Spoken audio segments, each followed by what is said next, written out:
Hello there, and welcome to the Camo Net Podcast. This is episode 7.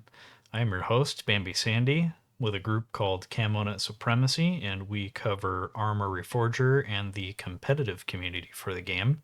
If you represent a team in the competitive community, or you believe that you'd be a good candidate for an interview, you can join our Discord through the link in the description and reach out that way. And just keep in mind that it's not a proper link that you can just click on. You got to copy and paste it into the Discord's join a servers section.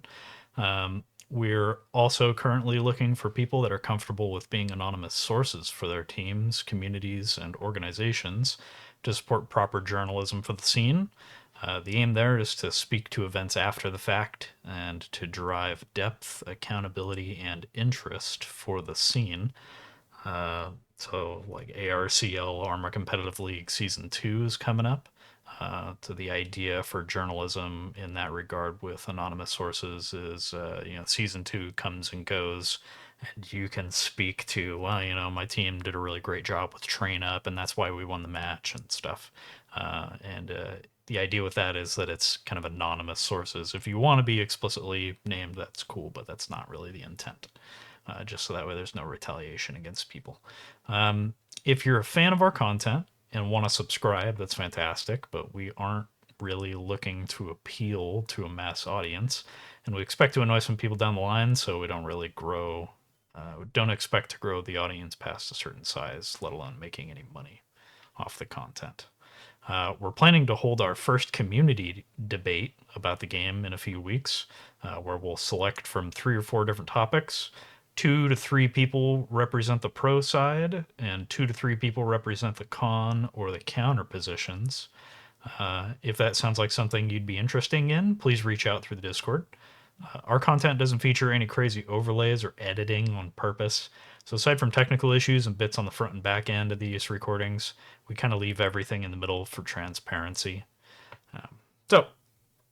In the last episode, we covered a number of concerns about the competitive scene and the structure for Reforger from an outside looking in sort of a perspective, but we really didn't delve into, a lot of those concerns, worries, and things are built off of knowledge and subjects that we hadn't really gone into.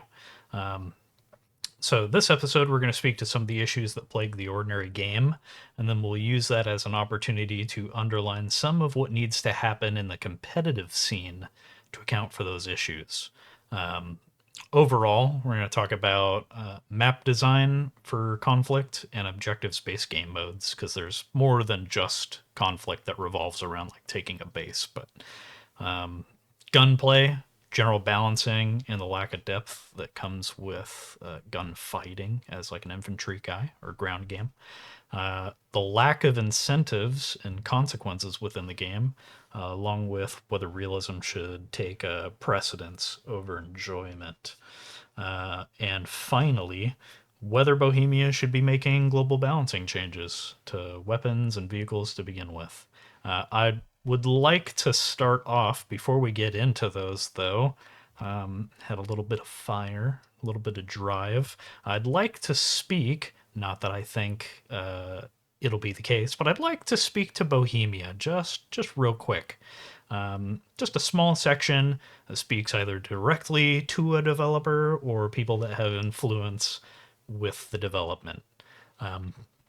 First and foremost, balancing issues and server owner agency are currently the number 1 and number 2 issues plaguing the game.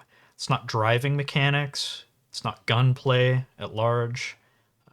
Those could definitely use some work, but addressing the balancing and the server agency stuff would increase the positive sentiment around the game to an incredible degree. So not being able to disable vehicles, weapons, ammunition types is strangling what could and should be a diverse experience. If it's not completely adding or removing an asset or a system, it should be possible within vanilla. This should include being able to adjust global settings for something like rocket helicopters on either faction side, being able to go into the scenario to set limitations so that, for instance, both helicopters can only carry X number of rockets or have it based on a percentage would be an incredible quality of life improvement. There's a bunch of stuff that could kind of be simple-ish. You don't really have to add in a completely new system. You just kind of have to add in some checkboxes for what's sort of already there, in my opinion.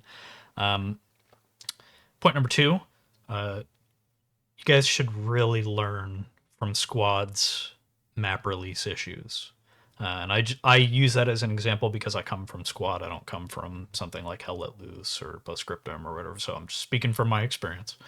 The pressure that probably comes with people asking for an official new map from you guys would be significantly lessened if server owners could use vanilla assets to spice up the ordinary maps without mandating mods. So if I'm a server owner and I'm just adjusting the placement of a few objectives on conflict, it's like if I'm shifting Simon's Woods a little bit deeper into the tree line and there's no clipping issues, I delete a tree or something to make that work.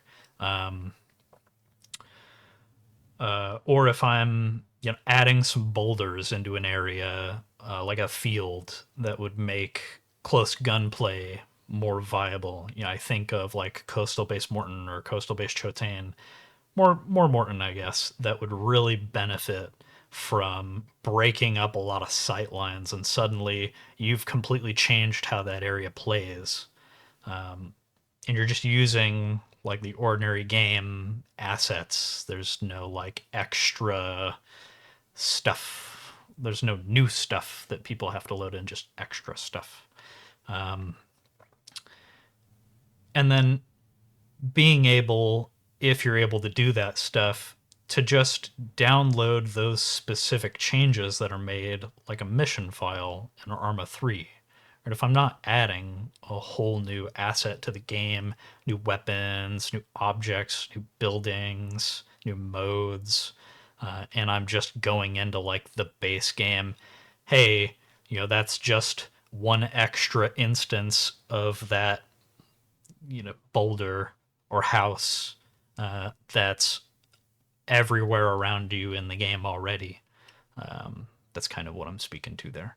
And then if you disagree with a particular feature or an option for balancing, there's nothing stopping you from maintaining the current experience on official servers. Community servers, though, should feature opportunities for communities to be different. If I want to run my servers as a server owner or as a community as infantry only experiences and I don't want helicopters, I'm not adding or really removing helicopters. I just want to be able to hit a checkbox or turn a yes to a no, where I can just turn off like being able to spawn helicopters at helicopter pads. And then my last point, with the game being cross-platform, the majority of the player base is probably console players. Has to be console players. Every single person on the dev team should be a fan of keeping those players around.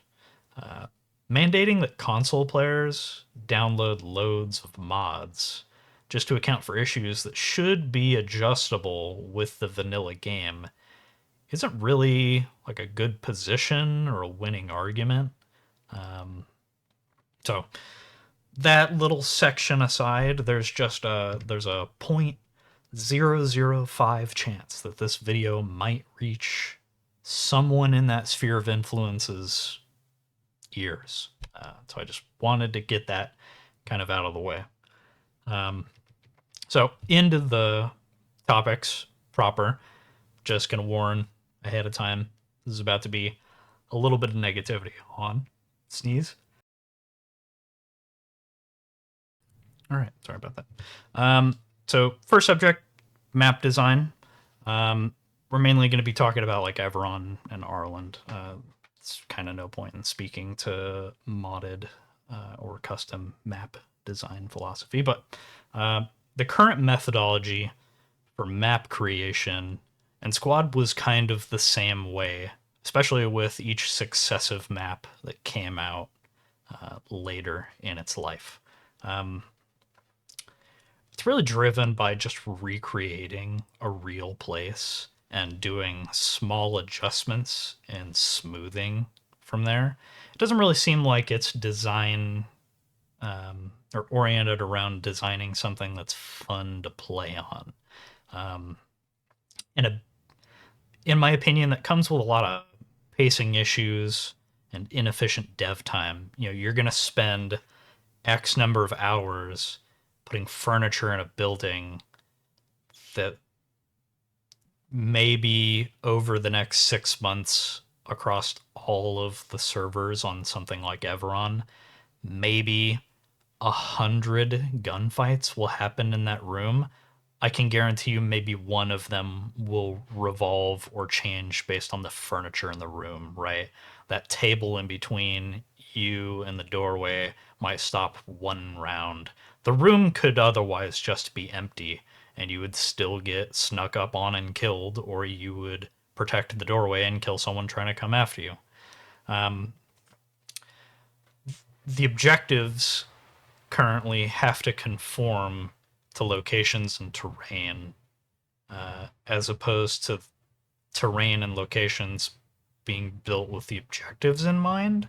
Uh, you'd assume that that's why most of the objectives on Everon, obviously none of us have real insider knowledge, but you'd assume that's why all of the objectives on Everon, for instance, are in kind of vague fields or like on the side of hills, or impractical bowls instead of in forests. The great example that I would give for that is like Entre Deux.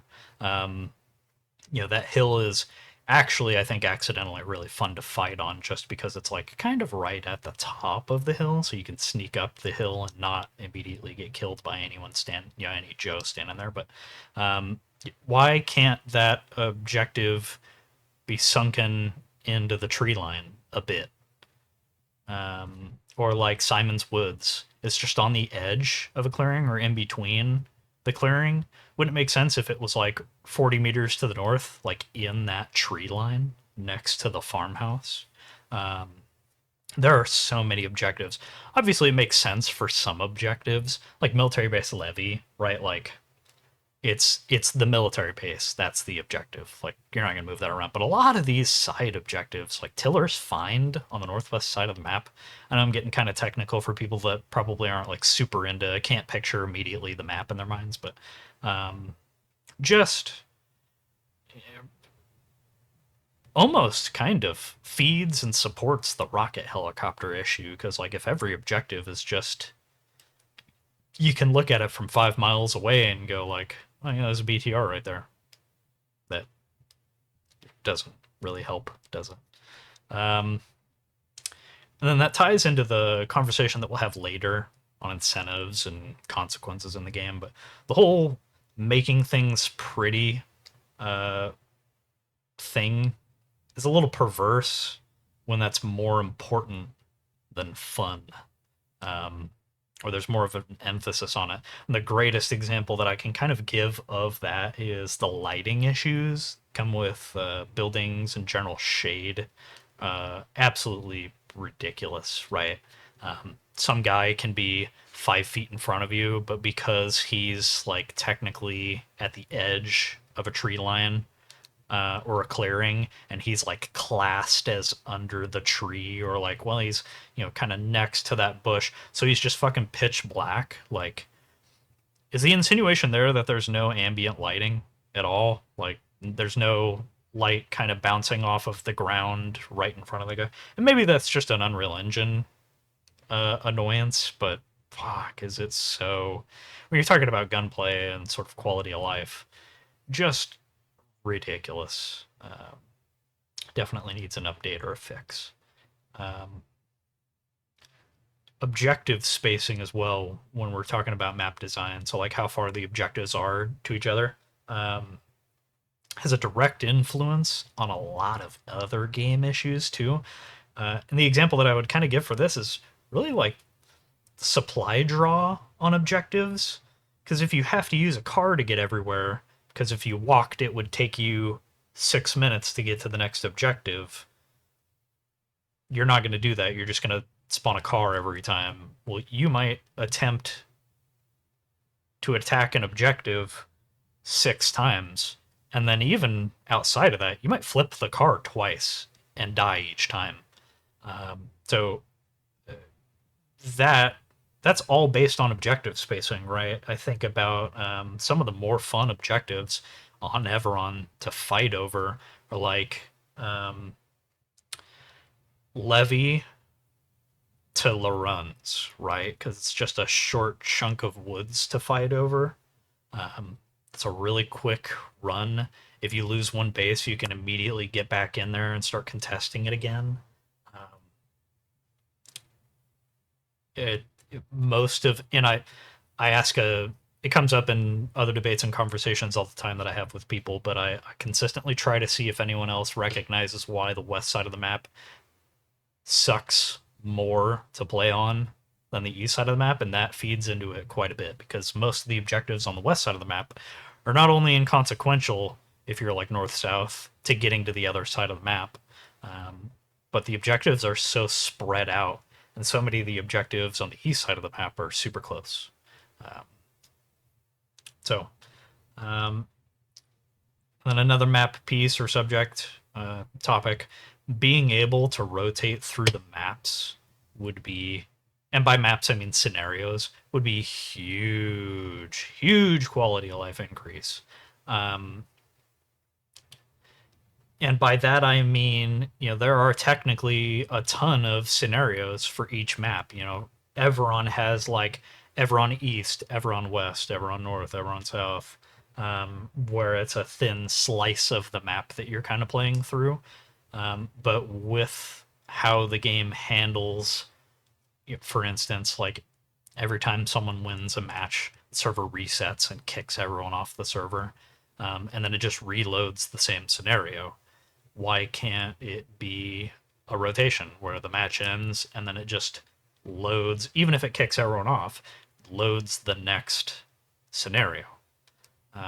Squad does that perfectly fine. That's a big piece of like the quality of life with Squad is like and that ties into kind of what I'd mentioned earlier with my kind of message to Bohemia.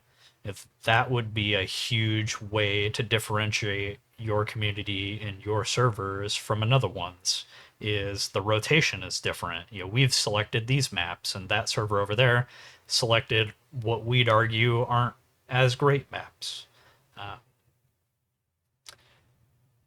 And then the last point that I would make specifically for map design is an obscene, way too much, way too many objectives for ordinary conflict. People are inherently spread thin. If you've got, if the map's split half and half, if you're on sort of north south, one enemy main is right at the very north end of the map, one enemy main is on the very south end of the map, you kind of meet in the middle. That stereotypical front line that occurs when you're in the middle of the map, sometimes like 7 to 10 objectives wide. Because you could have, you know, Chotain or Laruns, and then Provence, and then Figari, and then maybe even Entredur, and then you've got Pinewood, and then you've got, there's just and to be fair, that's just because the middle of the map is very inherently wide. So that's more of a comment about the literal map design as opposed to the layout. But and it is possible, if no one knows, within vanilla to go into the server files and blacklist which objectives you don't want without touching like the distance for the radio connections or anything like that. You could eliminate like all of the west side objectives if you didn't want to play over those. Just no one does. Um, then next subject, talking about the gunplay issues, the balancing with that, and then depth with gunfighting. Personally, as a competitive player, this is what I care about kind of the most, next to my absolute hatred for rocket helicopters. So specific points for vanilla, because you have to differentiate a little bit with comments regarding vanilla and modded. My only positive with the gunplay and balancing for the vanilla experience is I'm actually fine with bullet drop and damage fall off at range. Like pistols feel really good in that regard. You can't snipe with a pistol. You can still hit stuff with a pistol at range. You're just probably not going to do basically any damage. But it kind of provides a logical incentive for you to get closer before you engage with a pistol, and it can actually be pretty fun if no one's tried it before. It kind of forces you to engage with the game and make trade-offs, and well, instead of just because the base game guns, I'll get into it later, but you can just laser beam everything at basically any distance with the ordinary primary weapons. It's one of the few guns where you can't do that. So like if you're on one end of Simon's Woods and enemy comes in from the other side, you can't really just reach out and touch those people. You kind of have to wrap around and break off and kind of hit them from the side and stuff, because you got to be 10 meters away from those people for your bullets to really do damage. Especially since like everyone, basically no one takes off the body armor, so you either have to hit a headshot or you have to hit people's legs. Those leg shots do inherently less damage to a person, so you got to be closer. But that's kind of my only positive. The only thing that I think really makes sense. With primary weapons, I'm kind of in line with like the squad experience. Again, huge bias, I get it, but regardless of distance, if I hit that guy 3-4 times, he should die. Like in real life, if you got shot, even if you were wearing a plate carrier, you'd break a fucking rib and have the wind knocked out of you. You wouldn't be feeling fantastic. If you got hit 3 times, you should be basically out of commission. And that, because there's no kind of good way, I would argue. Obviously, there's an unconscious system in the game, but there's no good way to do that, probably. If you tailor that in one direction, you're going to piss off the other people in the other direction, and vice versa. Knocking someone out of commission should probably mean they die. But anyways, on to the negatives. There's nothing to dig into. There's no depth. Nothing requires skill, and there's nowhere for really skill to go. Aside from maybe with rocket launchers and grenadier stuff. But even then, with the lack of role restrictions, it's rarely a need to develop those skills. If you're ever dealing with armor or helicopters, very rarely will you have an opportunity to hit something at real distance. The only times that I've ever fucked around with that was honestly Coastal Base Morton, and that was just like a lav or a BTR sitting on the stereotypical West Hill tree line, right? Every other time, anytime I challenge people, anytime that you find yourself needing to use a rocket launcher, you're probably at a base. You try to take a shot, you miss, you just run straight to the arsenal bunker, grab another rocket, try again, try again, try again, try again. Or if you are organically playing as an AT player, you'll always find yourself with an opportunity to like, oh, hey, there's a BTR right in front of me. I'm just going to hit it. Like distance isn't, you don't need skill or like muscle memory for that. None of the weapons really have notable recoil. This is going to dovetail into a topic later, but the result of that is you can full auto anything at more than 300 meters, right? From one, Hornbeam is always, for some reason, my default kind of talking point, or even like Province. On Hornbeam, if you spawn in at the objective And way to the north of you, kind of like on the Tyrone side tree line, um, people are picking at people that are spawning over. You can laser beam anyone in that tree line with a saw. Obviously with tracer ammo, so you can see where your rounds are going. But same thing with like Coastal Base Morton. You do not need a sniper rifle to efficiently get your rounds to that tree or that stump or that fence post where they need to go. And then, like I said, running tracer ammo in anything means that you don't even need to aim down sights. Anyone can be a one-man army.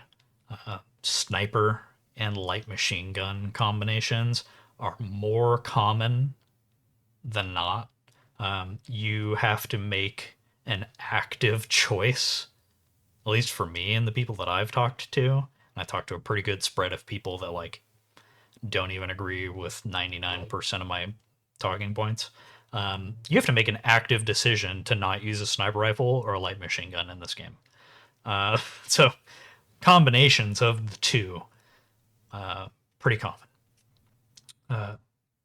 Bohemia will institute a rank system to keep people from having the best weapons in the game, right? So you got to be a corporal to have the SVD or the M14, and they'll update the supply system to increase costs for everything, but they won't address actual one-man army play by restricting people to just one primary weapon at a time. Wouldn't that be better? And because of that, anyone can fill any role and every role at any time.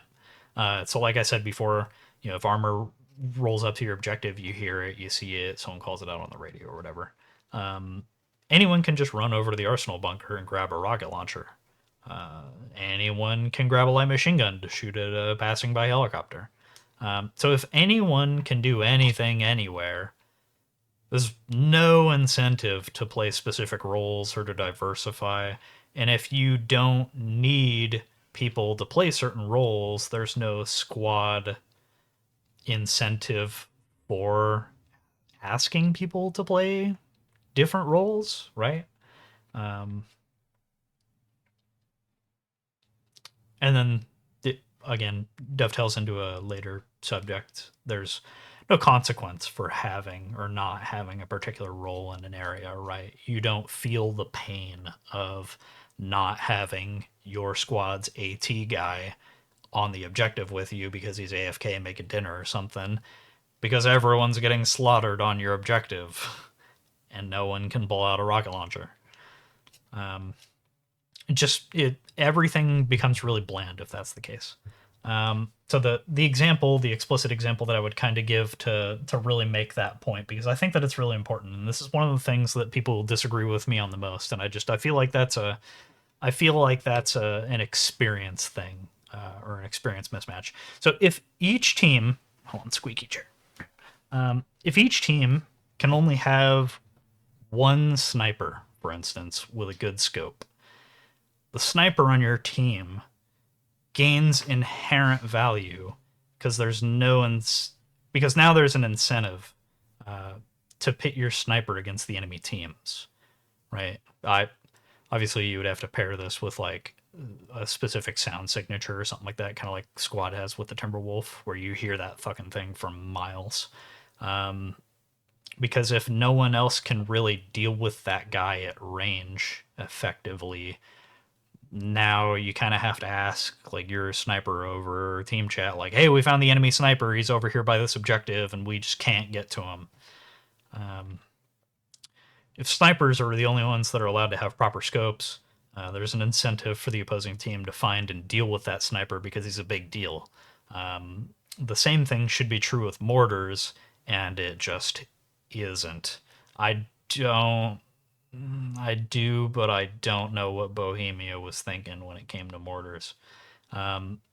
Mortars, in my opinion, shouldn't ever be absolutely accurate, like in Squad, the example that I would give is like every spawnable base needs a radio as like a prerequisite, um, and you're not able to hit if you know exactly where the enemy radio is that supports a base.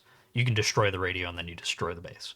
Um, if you know exactly where the radio is, you can't hit it with every single round with a mortar to destroy it because the mortars have to like really hit the radio. They can't hit 3 feet away from the radio and do damage to it.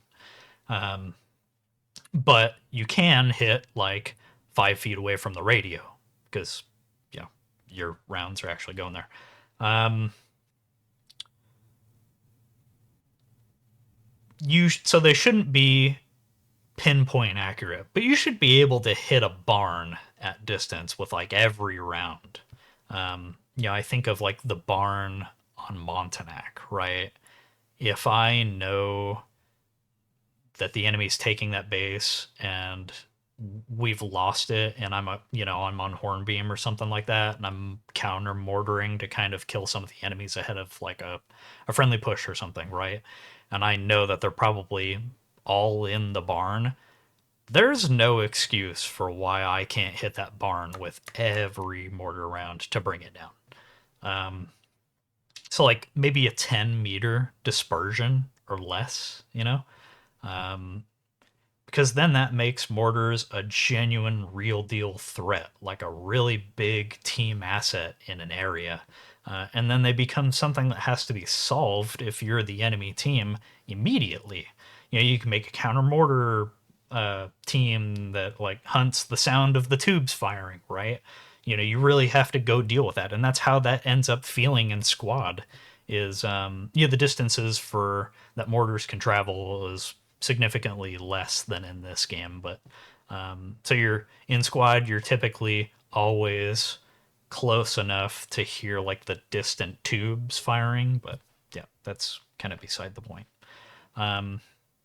That would legitimize mortars and mortar teams and that whole area of like getting good at the game and stuff, getting good at that. We have to set up the mortars immediately, and then I got to do all the calculations as soon as possible. So that way, it's the beginning of the map, and I want to be able to hit Montanak ahead of our team push. And that just isn't in the game right now, and that fucking sucks. And then the last point that I would make on the vanilla subjects for gunplay and balancing is everyone having access, and I do mean everyone, not just anyone, having access to full auto weapons breaks huge key concepts with infantry fighting in the game.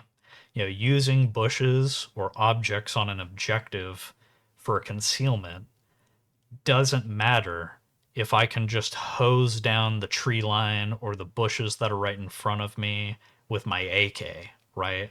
This happens all the time where you're defending an objective, you hear some sniper shots from like an opposing tree line or something like that, so you kind of know like the area that the enemy's in.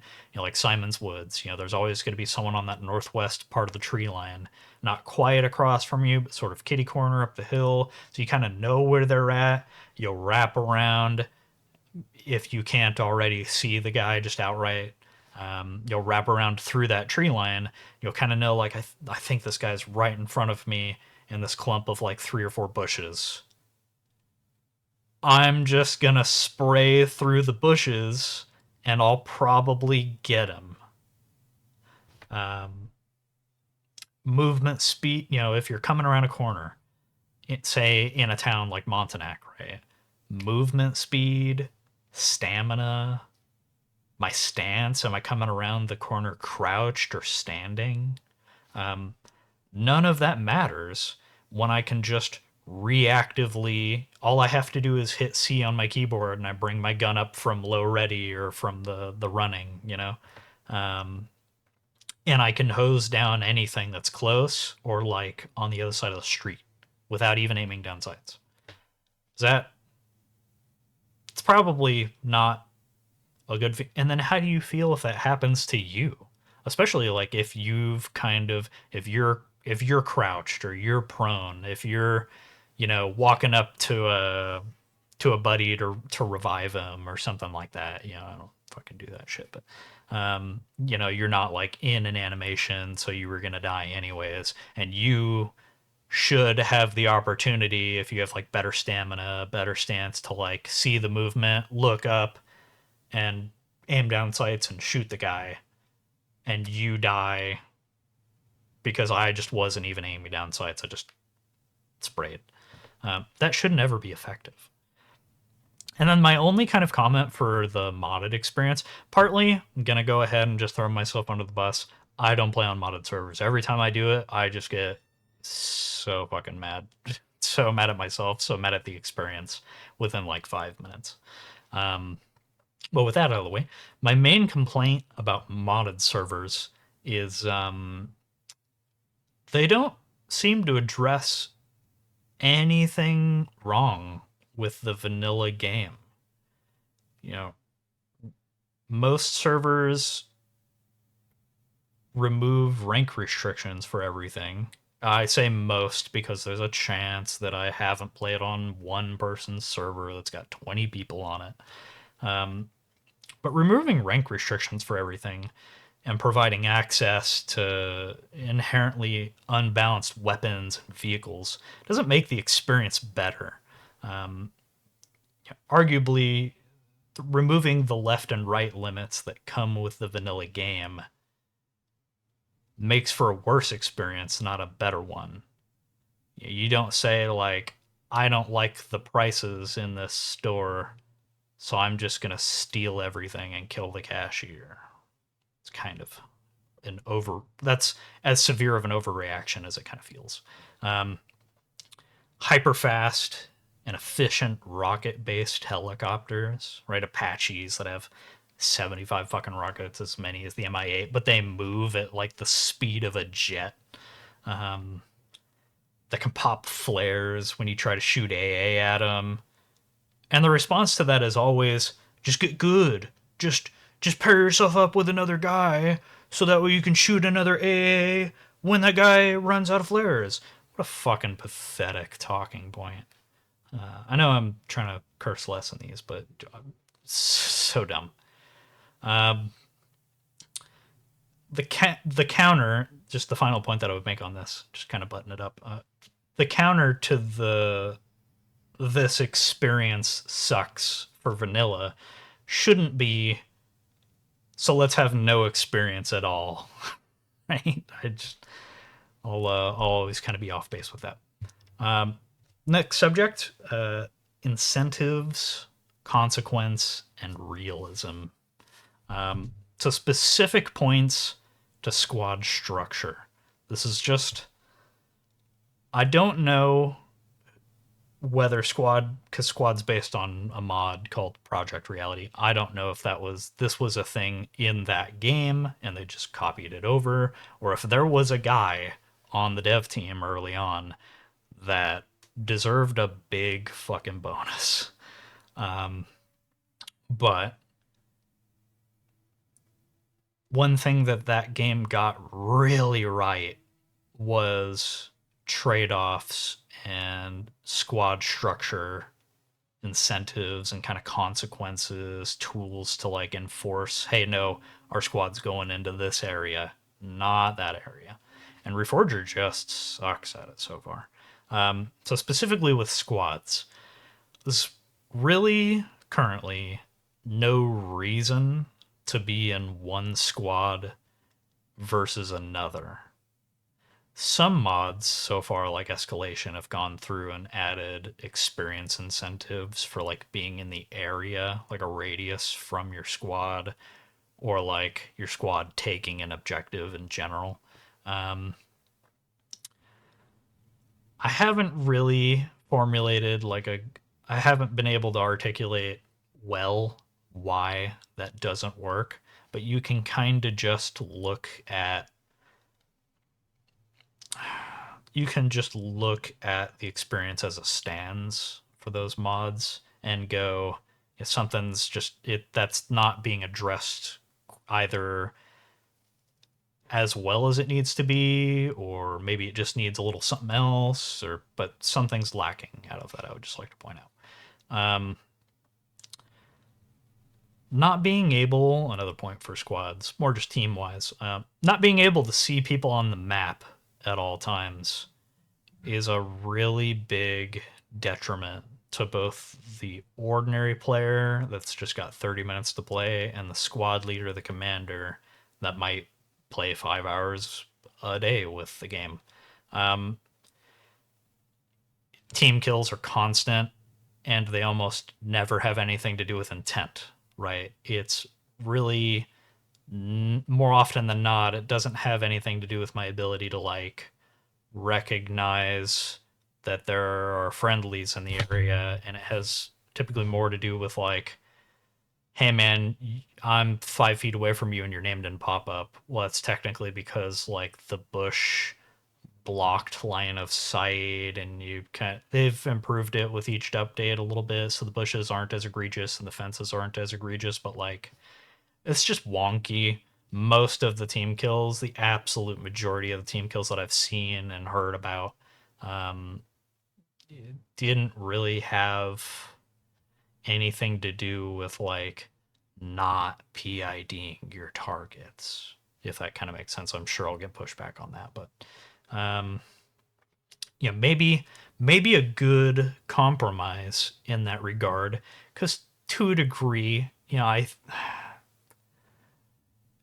do the positives outweigh the negatives when you compare it to a game where like that that pop in, or like not seeing the person's name kind of work out? Is that worthwhile? So maybe if you want to keep that as a feature, like kind of knowing good map knowledge, good accounting for like where your people are, um, maybe set it so that way the commander can see individual people on the map all the time. Yeah, maybe. And by all the time, I mean like from base to base. The commander should, I guess, spend like 99% of his time in a command tent at like each base, right? So maybe it's just a radius. When he's literally in the tent, he can see it, but when he's out and around moving, he can't. Um, maybe he's the only person that can see individual people on the map all the time. So if you're a squad lead and a guy on your squad, you know, says, "Hey, I see someone moving around in that tree line, but I can't see a name pop up. I think it's the enemy." As a squad lead, you can radio the commander and ask, like, "Hey, uh, I'm on Hornbeam Valley. I'm seeing movement in the northern tree line, but we don't know if it's a friendly or not." And the commander can radio you back, like, "No, it's a friendly. They just came in from Tyrone," or whatever. I feel like you would still be able to get that kind of engagement without the negatives in that regard, because at the very least, then like you could, someone knows, right? And it's better than it kind of currently is. And then too, that would give the commander like a good dedicated role or a use. Um, and then kind of a subtopic off of that, and it's relevant because it's a prime example of something that was kind of added for realism's sake. Um, Specifically with like being able to see name pop in and stuff at kind of reasonable distances. Um, if squad leads can't recognize that someone isn't playing with the group or the squad, there's then no disincentive for being in a squad where the lead cares about that stuff, right? 6-man squads where 3 of the people are AFK or MIA, they're on the other side of the map, they're not even talking to you, they probably don't even have mics, right? The squad lead, there's no opportunity for him to like see that, because the squad leads can't see the people in their squads and like where they're at. So at the very least, my offering, just kind of button that up, is like squad leads should be able to see whether they're spawned in or not, or like on the other side of the map where everyone in their squad is. And then maybe commanders can see where everyone in the team is. That would be a really fantastic kind of way to add a considerable bit of depth and use to lots of different roles. Um, as mentioned kind of earlier with the gunplay section, there's no incentive that comes with spending time with a particular role or a weapon if anyone can do that stuff. It's like anti-tank isn't ever a needed role if anyone can run up to the arsenal module and grab an RPG, right? So if everyone can be an anti-tank guy, there's a dynamic that you miss out on that happens in the squad all the time. Kind of like I talked about with the sniper thing, where like, hey, we found the enemy team, the enemy team's one sniper. He's over here in this area if you want to go after him. If you're on an objective and armor rolls in and there's just genuinely no one that can spawn there or anyone around that has an anti-tank role, well then squad leads can radio up to the commander and say like, hey, there's two BTRs on this one objective. We're absolutely getting hammered. We really need people to spawn over in this area or to go there with anti-tank rolls.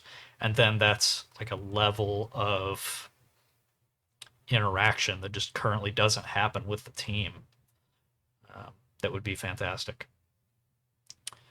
Uh, Not squad specific, but just speaking in general to incentives and consequence and realism.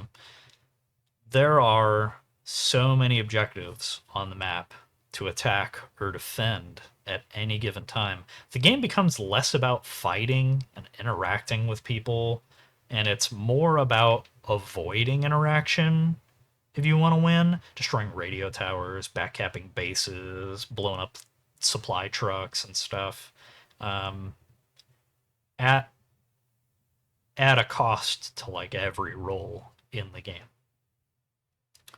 Um, and then the final point that I would kind of make on this umbrella of subjects is what's the point of the commander role? Even in like HQC, aside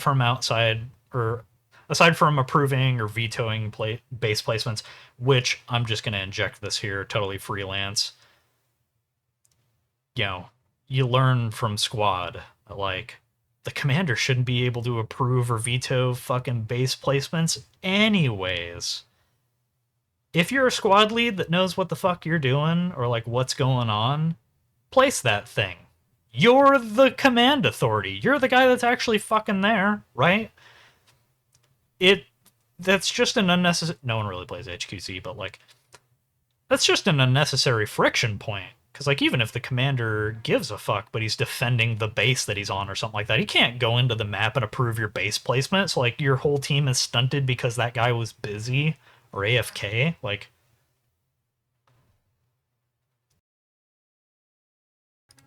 sorry, um, it's just ridiculous. Um,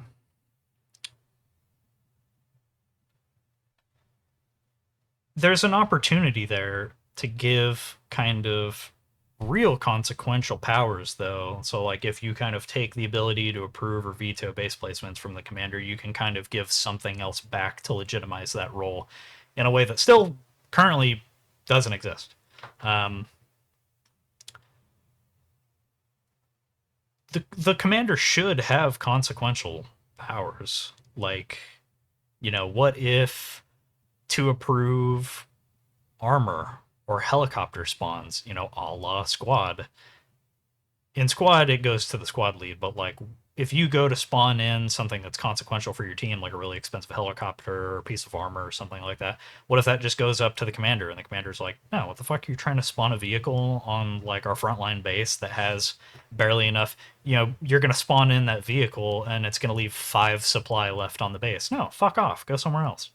Um, and that could the commander could then have kind of a controller say over the pace of the match or kind of team wide decisions. Or you could set them as kind of like a lone role in that sort of same vein, that can build helicopter pads or like expensive base modules, right? So like set it so that way when squad leads get to a base, this is also an unpopular opinion that I would like to force on everyone. The only people that should be able to build stuff at bases should be squad leads. Period.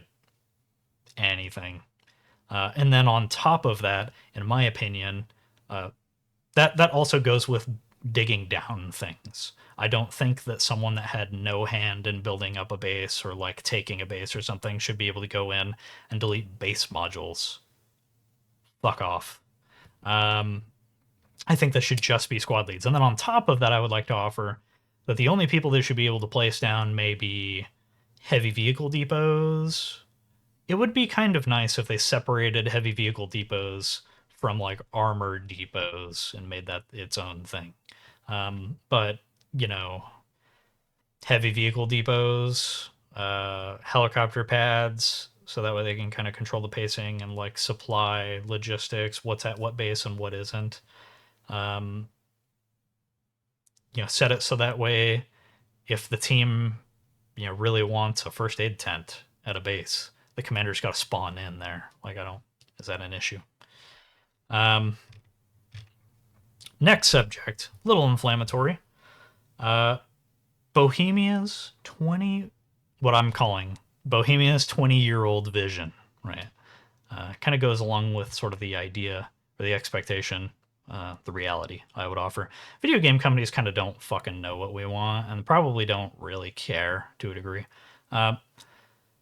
Bohemia simultaneously does global balancing changes to vanilla conflict, kind of the game in general, while ignoring customization that could and probably should come with vanilla conflict, which is really, if you kind of think about the franchise as a whole, it's a strange move for franchise whose image is built almost entirely around customization, right?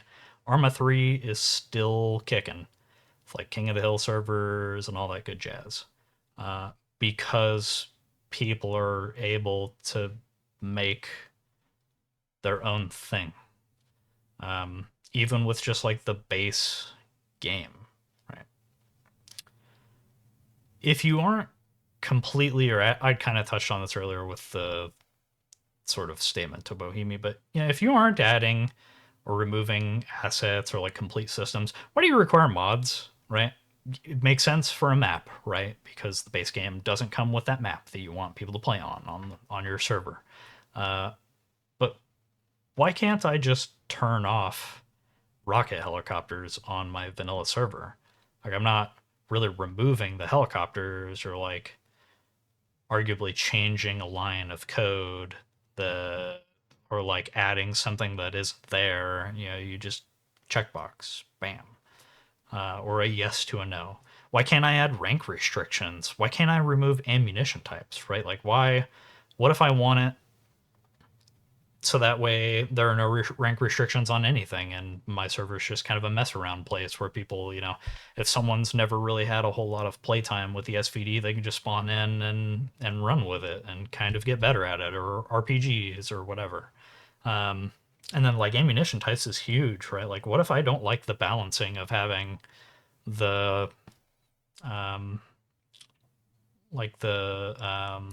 AP belts for the PKM or the SAW or the I almost said 240, the M60.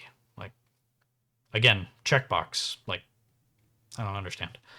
And then servers restarting when a match is finished and like kicking everyone off. Why can't you just organically rotate to another scenario? Well, especially if it's just another vanilla game scenario. I don't know.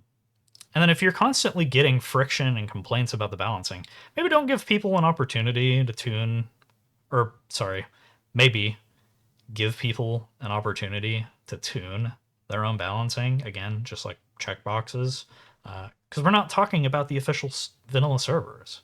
We're just talking about community servers that like people own. So don't get it. And now, final subject, the competitive implications for kind of the state of the game and all the shit that I've mentioned before. As a competitive community, we need tournament hosts and teams and just kind of everyone in general in the scene we need to consolidate around a shared kind of core experience. Maps and modes can be different and all that good stuff, but like the gunplay and core systems that kind of affect your muscle memory should be shared, right? So like if ARCL supports, hey, objectives, we're going to keep the objective capture at, if it's just one person on an empty base, it takes X number of minutes and then it scales up in this sort of way. We should all kind of rally around that and just share that. Don't, if a new tournament host comes along, don't fucking change that. Like, you can run different maps or modes or whatever, right? In Squad, there's a period of time where in the competitive community, there was a tournament host that was trying to run TC maps, territory control maps, as like their mode. Uh, that's cool because like, and that works because the core game was the same. The gunplay's all the same, and because we're inherently going to have to account for where the vanilla game is and isn't, we need to be really cognizant of that, in my opinion. Second point, competitive community needs to step away from Everon and Arlen maps whenever it's possible. That'd be great. Maps with better lighting and opportunities for diverse gunplay, ideally away from everything as scopes, is huge, right? Scopes are really prevalent on big desert maps I've seen on a couple of modded servers and especially on Everon because everything is just in a field or everything is downhill from something or in a bowl. That's not very engaging or kind of diverse gunplay now, is it? Competitive culture needs more people and opportunities to influence ordinary players, servers, and stuff. So like just community servers and dev sentiment that aren't competitive or inherently competitive. If we're all kind of in a closed off enclave, it doesn't really do anyone justice. That kind of kills everyone's turnover for like new players coming in and joining teams, and then two, like that cuts off when as people burn out, there won't be replacement teams to kind of participate, and it gets weird. We need kind of more media, more personality, people making content like this. I'm never going to claim that my content is fantastic, and what you should do if you don't like it is make your own, please. All that stuff kind of benefits this thing and legitimizes a lot. And then the last point that I would kind of make is, mitigating kind of core game issues and moving stuff in a positive direction shouldn't really come only from Reforger. There's other games like Squad and Hell Let Loose and Postscriptum that all have competitive scenes, and they all have kind of some of their own unique and some similar issues. Those are opportunities to look at what they do well and what they don't do well, right?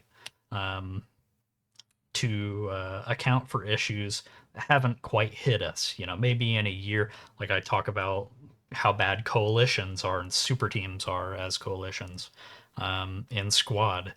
Just because that isn't happening here now doesn't mean that it won't happen a year from now. We need to start kind of thinking about that stuff and like, does that really kind of like support the vibe, or like does no one really give a fuck about it? And like, okay, well, cool. Well, what are the things that people complain about? And what are the demographics and stuff like that? So I'll just offer that's pretty important. And that's going to be it for this episode. Made it shorter than the last one. Just to kind of reiterate some of our little advertisement things again, we're planning to hold our first community debate about the game in a couple of weeks. We haven't selected topics yet. That'll likely be from kind of participant sentiment. If people feel pretty passionate about helicopters, we'll include a topic or two about helicopters and stuff. We'll select 3 or 4 of those, and then 2 to 3 people for the pro, those subjects, and then 2 to 3 people for the con or the counter positions. If that kind of sounds like something you'd be interested in, again, the link for the Discord is down below. It's not a real link. You got to copy and paste it into Discord. That's a YouTube kind of weird thing. And also, I kind of like that. I don't think your YouTube account has to be at a certain age before you can link literal HTTPS links in the description. I think even when we kind of get that ability, the channel has to be like so old or whatever. Um, Probably not even going to do it then, because I have just a feeling, just an inkling, that it'll be a good way to keep bot spam out of the Discord to a degree. If people kind of have to go in and manually copy and paste and then put it into the specific kind of context for Discord. But thank you for watching and spending time with me and listening to me rant a little bit. I would like to think that I articulate good points, even if my opinions are shit. But thank you.